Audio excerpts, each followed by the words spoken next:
Всем привет, друзья! Вот так неожиданно прилетела к нам зима. Еще в воскресенье было плюс 10, вчера шел дождь, а сегодня уже снег и мороз.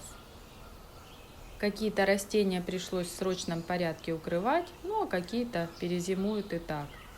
И сейчас я остановлюсь именно на тех растениях, которые абсолютно не нуждаются ни в укрытии, ни в согревании. Просто зимуют как есть, под снегом, при морозе.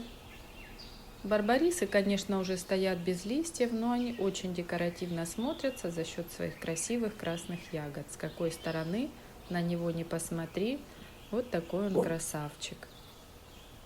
Рядом растет жимолость блестящая, декоративное вечнозеленое растение.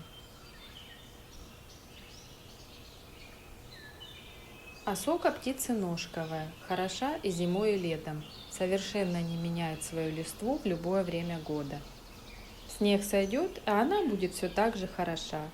Барбарис Юлиана, малыш, но уже показал себя довольно-таки стойким товарищем.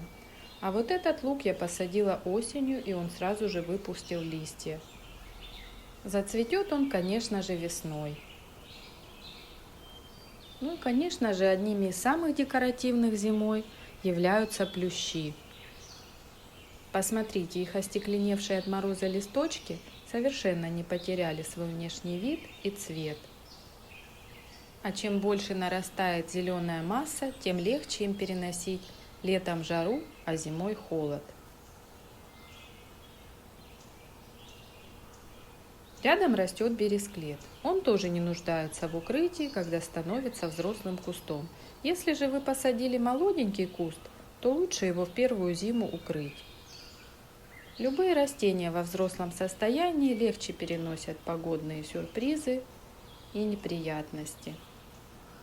Уделите в первую зиму немножечко внимания своим малышам, и они вас будут радовать своей красотой все последующие годы.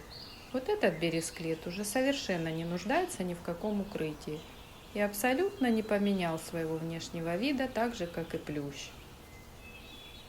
А пироканта своими красными ягодами как будто хочет перетянуть все внимание на себя.